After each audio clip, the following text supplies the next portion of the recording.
Praise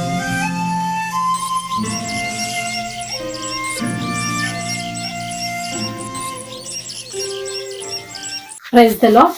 మన ప్రభువును మన రక్షకుడైన యేసుక్రీస్తు వారి ఉన్నతమైన నామంలో మీ అందరికీ మా హృదయపూర్వక వందనములు.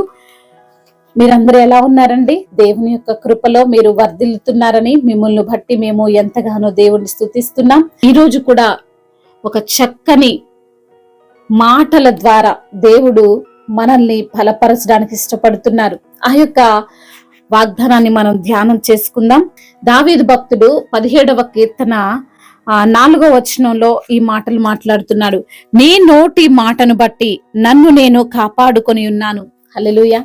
దేవుని యొక్క మాట చేతనే తనను తాను కాపాడగలుగుతున్నాడంట. దేవుని యొక్క మాట ప్రతి నిమిషం మనల్ని హెచ్చరిస్తుంది. దేవుని యొక్క మాట ప్రతి నిమిషం మనల్ని సరిచేస్తూ ఉంటుంది. దేవుని యొక్క మాట మనల్ని బ్రతికించేదిగా ఉంటుంది. శత్రువుల యొక్క చేతిలో మనము పడకుండా, అపాయాల బారిన పడకుండా, ప్రమాదాల బారిన పడకుండా, మరి నమ్మించి మోసగించేటువంటి స్నేహితుల మాటలు మనం నమ్మకుండా దేవుని యొక్క మాటను బట్టే మనము కాపాడబడతామని దావీదు భక్తుడు దేవునితో మొరపెట్టుకుంటున్నాడు. హల్లెలూయా. ప్రార్థన చేస్తున్నాడు దేవునికి. అవునయ్యా, నన్ను పడవేయాలని, నన్ను త్రోసివేయాలని, నేను నశించిపోవాలని చూసేటువంటి ఈ లోకంలో కేవలం నీ నోటి మాటను బట్టే నేను బ్రతకగలుగుతున్నాను. నీ నోటి మాట ద్వారానే నన్ను నేను కాపాడుకోగలుగుతున్నాను. హల్లెలూయా. మరి దేవుని యొక్క మాట మనకు లేకపోతే, దేవుడు కాపుదల మనకు లేకపోతే, ఆయన యొక్క ఉపదేశములు, ఆయన యొక్క హెచ్చరికలు, ఆయన యొక్క మంచి మాటలు, ఆయన యొక్క వాక్యము మన యొద్దకు లేకపోతే, మనలో లేకపోతే మనము ప్రతి క్షణము మోసగించబడుతూనే ఉంటాం. ప్రతి క్షణము త్రొట్టిల్లుతూనే ఉంటాం. ప్రతి క్షణము మనము ఆపదలో పడిపోతూ ఉంటాం.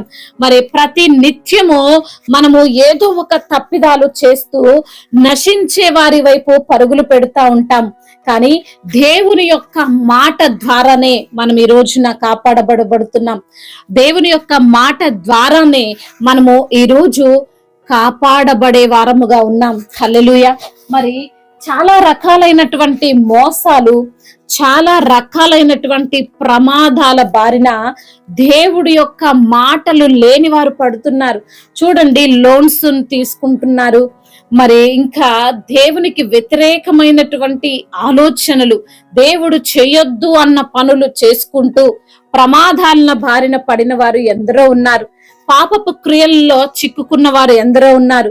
మరి దేవుని యొక్క లేఖనాన్ని త్రోసివేస్తూ బ్రతికితే వారు కాపాడబడతారా అండి? అస్సలు కాపాడబడరు.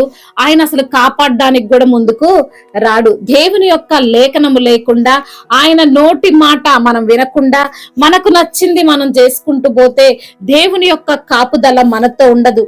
అపవాది ఎవరిని మృంగుదునా అని తిరుగులాడుతూ ఉంటాడు. మరి అపవాది మోసాల్లో చిక్కుకొని దేవునికి దూరం అయిపోయే ఈ లోకంలో దేవుని యొక్క మాటలను పట్టుకొని, ఆయన యొక్క నోటి నుంచి వచ్చే ఉపదేశాన్ని పట్టుకొని బ్రతికాడు దావీదు భక్తుడు. ఎన్నోసార్లు తన యొక్క శత్రువులు తనని ఎప్పుడు పడిపోతాడా, ఎప్పుడు త్రొట్టిల్లుతాడా, ఎప్పుడు పతనం అవుతాడా అన్నదే వారు చూశారు. కానీ కేవలం దేవుని యొక్క నోటి మాటను బట్టే తాను కాపాడబడుచున్నాడని దేవునికి మొరపెడుతున్నాడు. ఈ రోజున నీవు నేను కాపాడబడుతున్నామంటే, నీవు నేను మంచిగా ఎటువంటి ప్రమాదం లేకుండా, ఎటువంటి ఇబ్బందులు లేకుండా జీవించగలుగుతున్నామంటే కేవలం దేవుని నోట నుంచి వచ్చే ఉపదేశముల వలనే అని మనం గ్రహించాలి.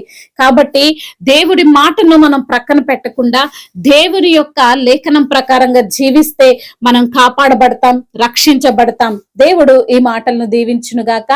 వాక్య భాగమును బట్టి ప్రార్థన చేసుకుందాం. ప్రతి ఒక్కరు కూడా ప్రార్థనలో ఏకీభవించ ప్రార్థన. మహాశక్తి సంపన్నుడా, మహోన్నతుడా, కృపా కనికరములు కలిగిన దేవా, జీవాధిపతి, మీకు స్తోత్రాలు ప్రభా.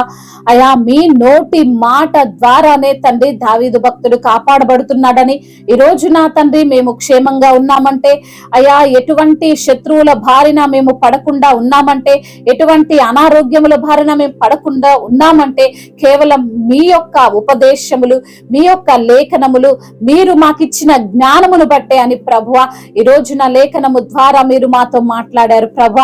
అవునయ్యా, మమ్మల్ని సరిచేయండి, బలపరచండి తండ్రి.